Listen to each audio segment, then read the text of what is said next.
Salut les copains, comment ça va trop bien aujourd'hui? Super, mais c'est génial, car moi franchement, je suis complètement crevé. Et ouais, je rentre juste du festival LOL et la la la. Vous voyez ce que c'est comme festi? C'est un super festival d'humour et de musique organisé par Guy Edré et Pierre-Emmanuel Barré. C'était génial. Ouais, mais c'était intense aussi, je suis lessivé. Et oui, car je vous ai pas dit, cette année, j'y suis allé en tant que bénévole. C'était vraiment génial. J'aurais pu une fois de plus y aller juste pour boire des coups et regarder les autres bosser, mais bon, il y avait déjà une brique prêt pour ça. Je te taquine, Emric. On le sait tous que tu nous as aidés le mercredi. Tout le monde l'a vu sur les réseaux que t'étais au montage du bar. Enfin bon, là-dessus, je dirais juste que confier une visseuse à Emric Lompré pour monter une structure, c'est un peu comme confier le volant à Pierre Palmade pour entrer de soirée. Tu sens que le mec il est vachement volontaire, mais il manque encore un peu de maîtrise dans ses gestes. Enfin, l'essentiel, c'est que personne ne se soit fait mal et qu'on ait passé un super moment tous ensemble. Après, il faut le comprendre, Emric, en ce moment, c'est très dur pour lui. J'imagine que vous avez tous entendu parler de l'affaire l'Abbé Pierre. Et oui, Emric, depuis des années, il s'investit à fond pour aider sa fondation.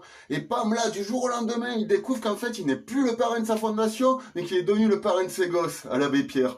Vous imaginez le choc? Enfin bon, c'est comme ça, donc parlons plutôt du festival. Un vrai rassemblement de gauchos, d'islamo-gauchistes et d'éco-terroristes au pays des fachos, c'était génial. Et oui, Indus, c'est dans le Gard, et le Gard, c'est le seul département qui a fait carton plein pour le RN aux dernières législatives. En fait, ce lolé là là là, c'est un peu comme une gay pride en Russie ou un barbecue chez Pierre-Emmanuel Barré, ou encore mieux chez Guillaume Meurice. Tu peux l'organiser, t'as le droit, mais c'est vraiment pas sûr que ça soit le kiff du proprio. Et donc, il y avait aussi Guillaume Meurice au festoche, et Guillaume, c'est devenu une vraie star, tout le monde l'attendait, on l'a vu arriver, il a dit bonjour aux gens, selfie, autographe, selfie, autographe, selfie, autographe. Après, je l'ai vu, il s'est posé en loge pour écrire un livre, il a mangé une assiette de quinoa. Après, selfie, autographe, il a remangé une assiette de quinoa. Et après, il s'est dit, c'est peut-être le moment de relancer ma carrière avec les micro-trottoirs. Donc, il est parti dans le festival essayer de choper des mecs de droite.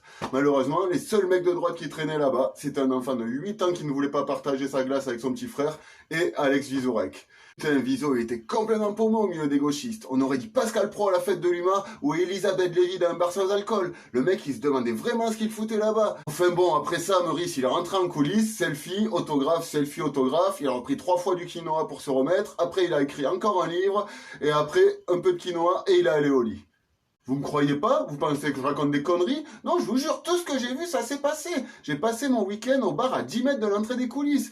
Donc je vous promets, j'ai vu tout ce qu'il se passait dans les loges.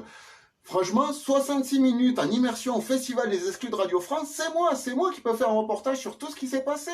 J'ai tout vu, j'ai tout entendu. Et en coulisses, j'ai vu plein d'autres artistes. Audrey Vernon, Benjamin Tranier, Verino, etc. J'ai même pu rencontrer des vedettes internationales comme Didier Super et Jean-Paul Bauer de Plus Belle la Vie. C'était mon rêve. Vous vous rendez compte de la chance que j'ai eue? C'est ça qui est trop cool d'être bénévole. Toi, les artistes, tu les vois tout le week-end, alors que les festivaliers, eux, ils les voient à peine 10 minutes. Et oui, car je ne sais pas si vous connaissez le principe d'un plateau humour. C'est qu'en fait, chaque humoriste vient faire un petit passage sur scène, un extrait de son spectacle, son meilleur sketch, son produit d'appel, on va dire. Et après 10 minutes de taf, le mec ou la nana, il repart tranquillou profiter de son week-end avec ses potes. Elle est pas belle la vie? Et donc, oui, le seul qui a vraiment bossé sur ce week-end, c'est VDB, Thomas VDB. Je dis pas ça parce qu'il a le même prénom que moi, que c'est un mec super cool et qu'en plus il m'a filé 100 balles pour écrire ça dans ma chronique. Je dis ça parce que lui, c'est le seul qui a fait son spectacle en entier. Mais moi, perso, je suis blasé, j'ai même pas pu le voir. Et ouais, je bossais au bar à ce moment-là. À la base, je devais être en pause, mais être bénévole au LOL et la la la, c'est un peu comme être en CDI à France Inter. Tu sais jamais combien de temps tu vas avoir du taf, hein. Enfin, mais là, c'est plutôt l'inverse. Tu penses que tu vas bosser 4 heures dans la journée, au final, t'en fais 14. Ça va que c'est dans une super ambiance et que tu t'éclates.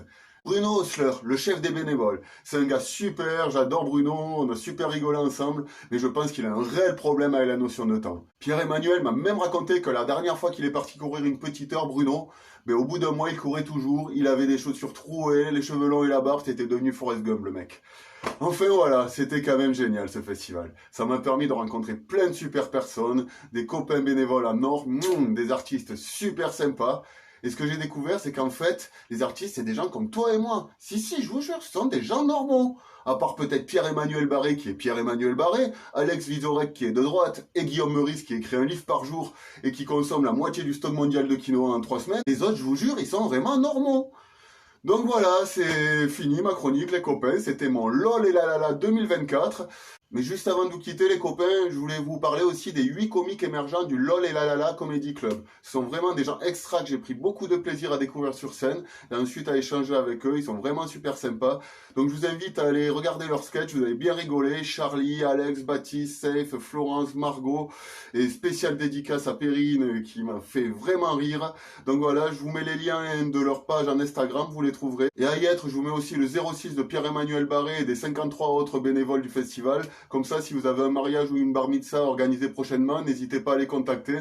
Vous verrez, ça bosse super bien et pour pas cher du tout en plus.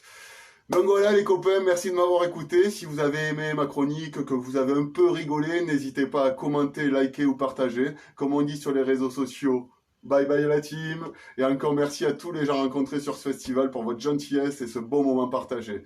Donc merci Guy Edré et Pierre-Emmanuel, merci Bruno, merci Hugo, Fredo, Ludo, Marie, Isa, mon copain David, Nico, tous les autres bénévoles que j'oublie. Merci aux gens de la prod comme Loïc et Sophie. Merci à toutes les équipes techniques, mon pote Antoine, Malou, Doudou et tous les autres. Un bisou à Anaïs, Gilles et tous les autres artistes qui ont pris le temps d'échanger avec moi. C'était vraiment super sympa.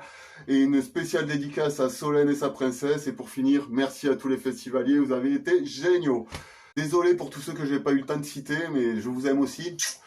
La vidéo est déjà vachement longue, faudrait pas abuser sur le temps, sinon après vous allez tous m'appeler Bruno. Allez, bisous les copains, merci de m'avoir écouté. C'était Thomas, le général de gauche, à votre service.